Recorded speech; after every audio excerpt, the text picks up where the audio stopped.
Support for Central Florida Public Media comes from Embry-Riddle Aeronautical University's worldwide campus, where students can launch or accelerate careers in aerospace, business, engineering, or applied science.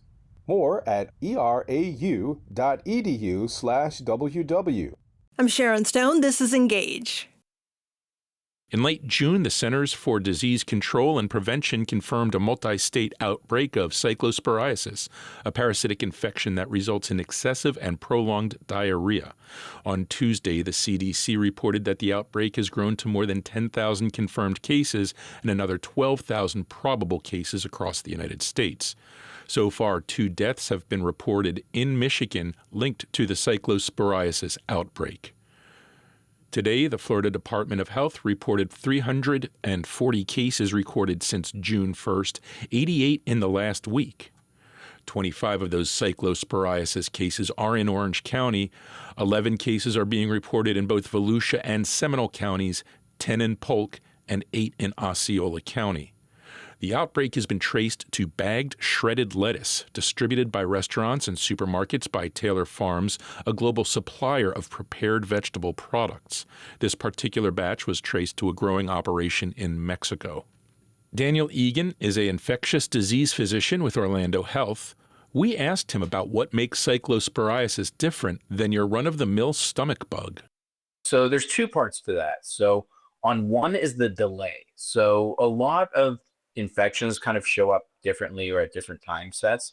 And so cyclospora, from what we've seen, is typically around a 2-week delay. So some people show symptoms a little bit before that, but that's what makes it very hard to initially gauge that, hey, I'm infected, or what did I eat that caused the infection? Because it takes so long. It's easy if you say, okay, what did I eat yesterday or the day before? It's really hard when it's 2 weeks out. So that's one of the unique things for us. It's a delayed onset.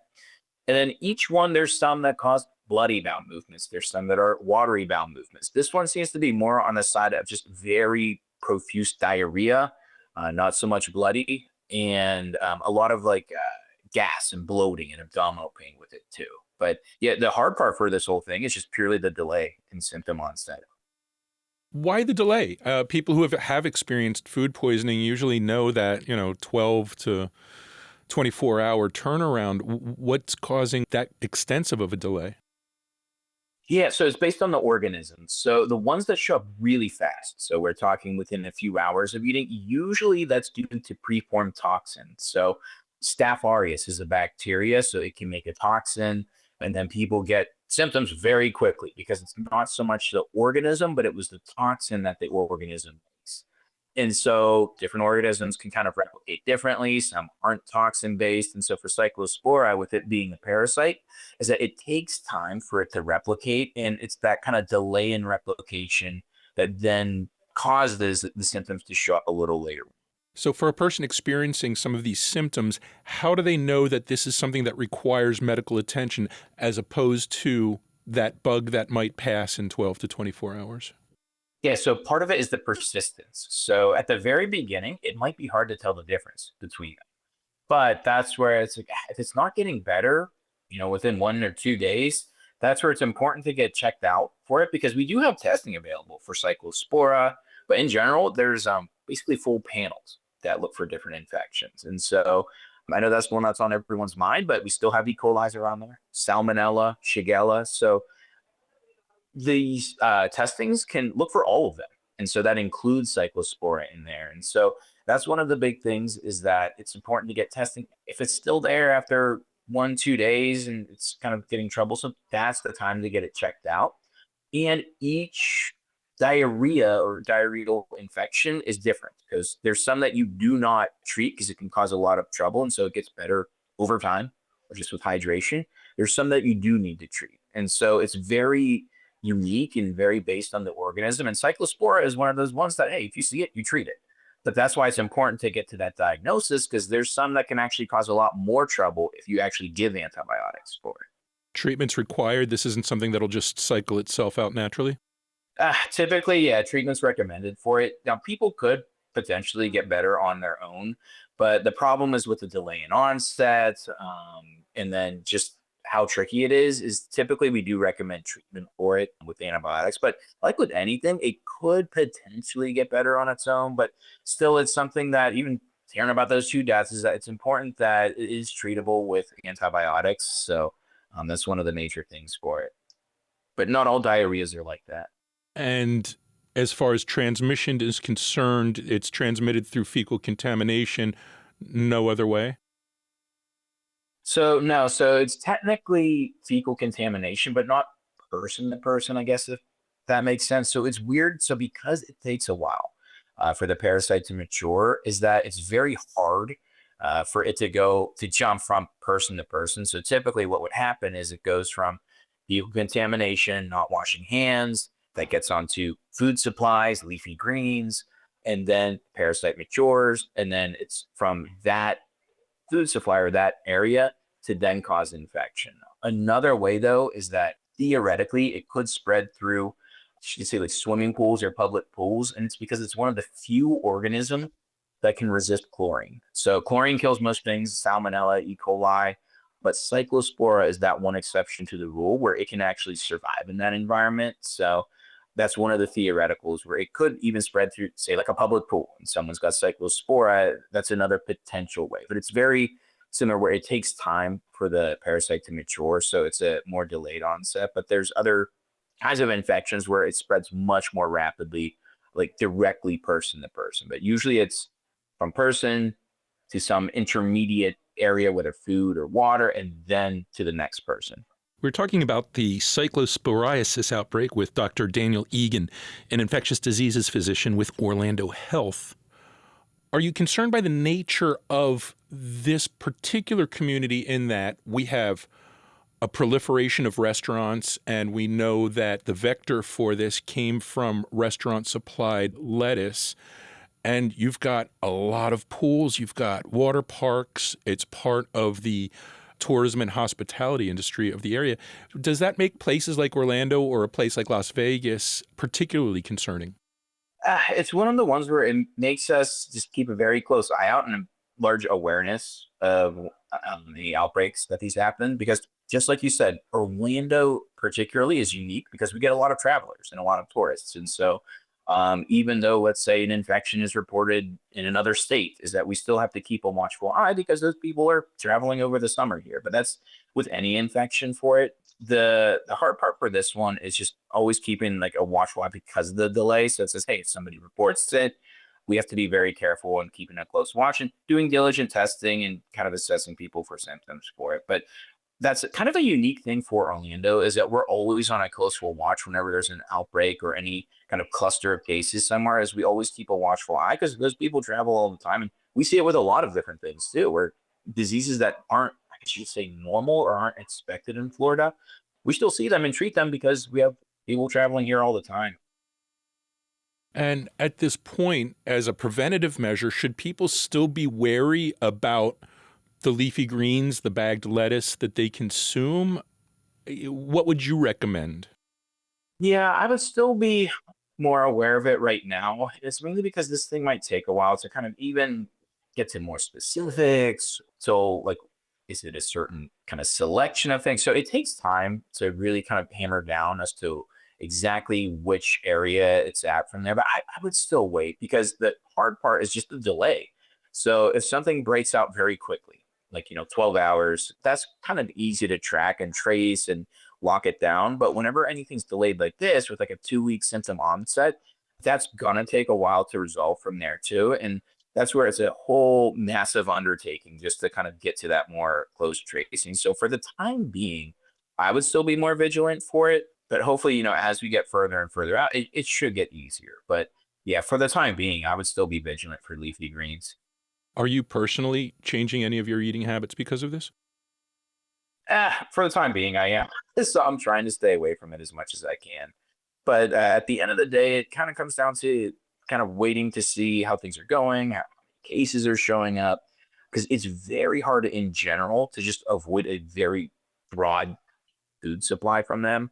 And so that's why it's hard. But I think the big thing too is just always making sure that the stuff's washed before. So it's like, hey, if I buy something at a grocery store, I'm still washing it and rinsing it. even if it says that it's already been washed or rinsed, for taking that extra precaution from there too. So still keeping a watchful eye on it. Daniel Egan is an infectious diseases specialist with Orlando Health.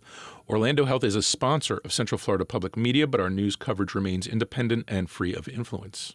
Many Americans are shifting their produce buying habits away from purchasing lettuce and other leafy greens. Some restaurants, including popular Central Florida sandwich shop chain Laspadas, are informing customers that they have removed lettuce from their menus until this outbreak passes. Produce recalls due to E. coli or salmonella infections aren't unusual, but the scale of this Cyclospora outbreak has people asking how safe our food supply is. Food is inspected by various agencies at various levels of government. The lettuce we eat goes through a process of safety regulations set by the FDA and in most cases enforced by the states. One of President Trump's priorities after taking office in January of 2025 was to slash the size of the federal government. He created DOGE, also known as the Department of Government Efficiency, and put Elon Musk at the helm. Positions were eliminated, and in some cases, entire departments. This included cuts to the Food and Drug Administration and its food safety departments. In speaking with Democratic Florida Representative Maxwell Frost yesterday, I asked if the FDA had the resources necessary to maintain food safety inspections for the nation's supply. No, but it's not just about the resources. It's about the incompetency of the officials running it, which are political appointees from Donald Trump. We see what's happened. We see the fact that we're seeing massive recalls in food that we haven't really seen at this level before in our country. And a lot of them sometimes end up being false.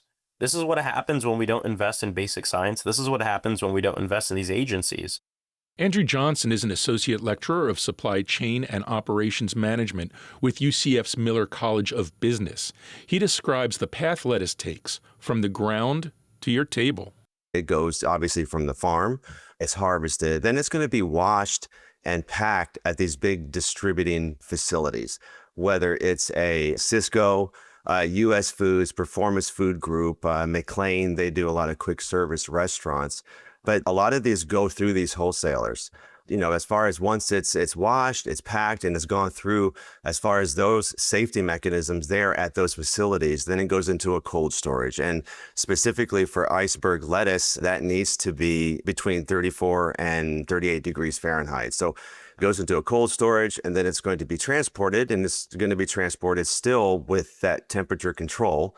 And then it's going to go on to a distribution center. And then from there, it just goes out to hundreds and hundreds of locations from there. And then obviously, then it's going to go on ultimately to a grocery store or a restaurant. And then, this is when the consumers will then get their hands on this lettuce. So as far as the safety, there's safety along almost every point and almost every node of this food supply chain. And it's very, very strict. It's very, very stringent. Now, they're not able to catch every single thing, especially with this particular outbreak, because it kind of gets into the crevices of things and it's very hard to see, and it's not going to have a smell to it. So you can have all of these risk measures in place, but those types of issues can still transform itself to what we have going on right now with this particular outbreak.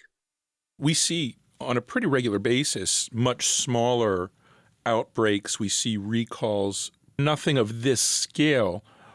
But how long does it typically take for something like this to cycle through the supply chain once it's identified?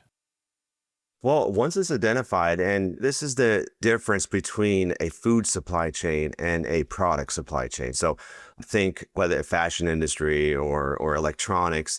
With food, it's completely different because it faces very unique challenges. One, it's highly perishable. The demand is going to fluctuate with seasons, holidays, weather, as I mentioned before.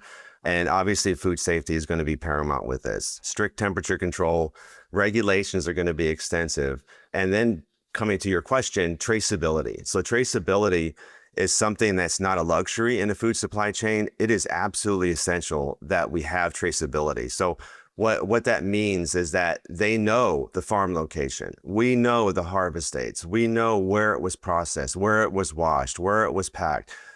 We know how it was shipped, and we know as far as where it was shipped and where it was going. We know as far as which distribution centers that it went to, and then on to whatever retailer it went. So all of this, there's a digital footprint that happens in the entire supply chain.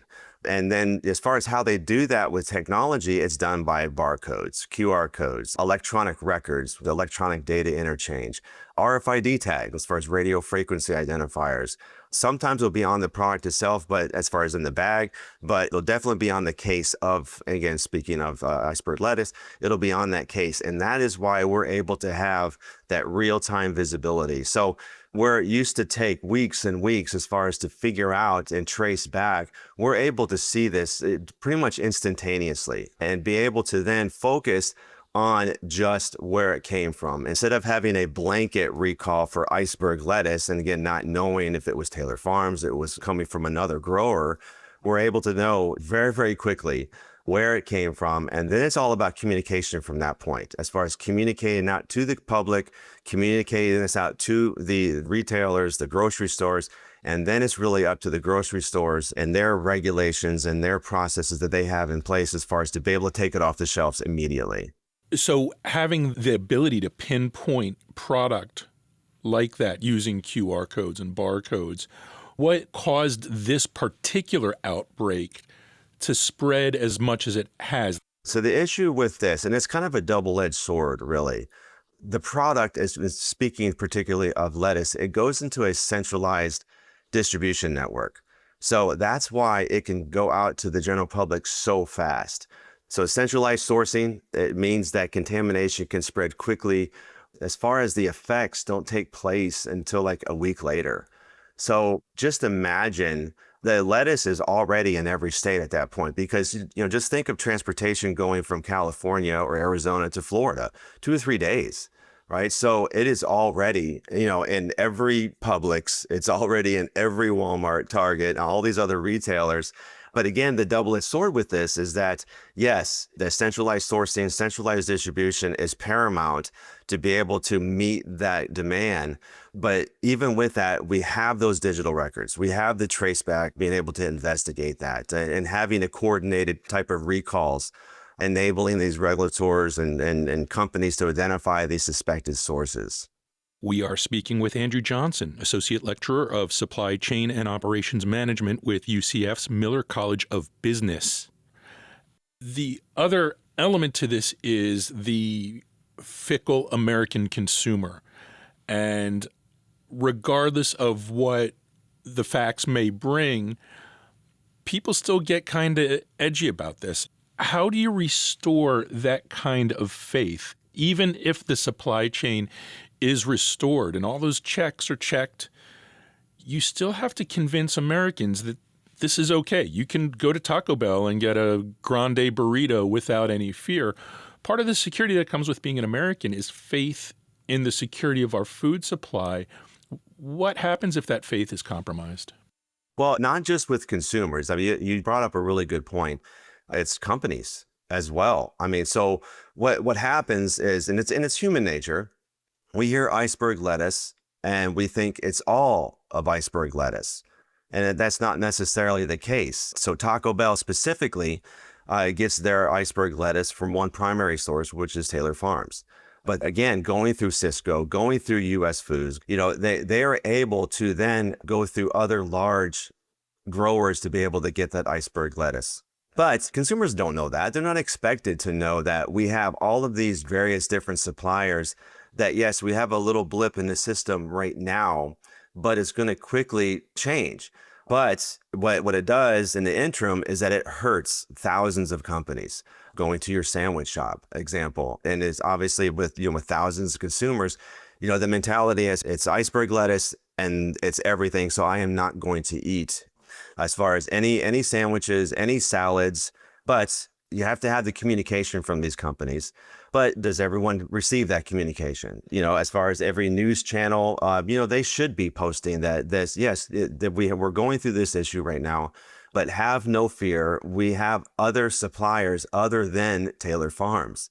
But that's one thing that I'm really not seeing as I'm watching the news. They're not saying that. And that is something that they should be saying, and they can kind of educate in a quick way how our supply chains are run. Our supply chains are, it's just not Taylor Farms. It is not a supply chain coming from Taylor Farms for all consumed iceberg lettuce. that is not the case. But, the consumers, your typical consumers, not going to know that. And they're just going to boycott everything. And say, I'm not going to eat a salad until this is fixed. And even though that it was probably fixed 2 days later, because their companies, the retailers, the grocery stores, the sandwich shops, they've already removed all of that and replaced it more than likely with another supplier. And again, these restaurants and stuff are not going out individually to these farms. They're going through their Cisco. They're going through U.S. Foods. So that responsibility can also kind of be rested on our food service distributors like Cisco, U.S. Foods, PFG. Andrew Johnson is an associate lecturer of supply chain and operations management with UCF's Miller College of Business. Engage is a production of Central Florida Public Media. Subscribe wherever you get your podcasts so you never miss an episode. Richard Copeland is our senior producer. I'm Sharon Stone. You can reach us anytime with questions, comments, or story ideas. Send an email to engage@cfpublic.org. Thanks for listening.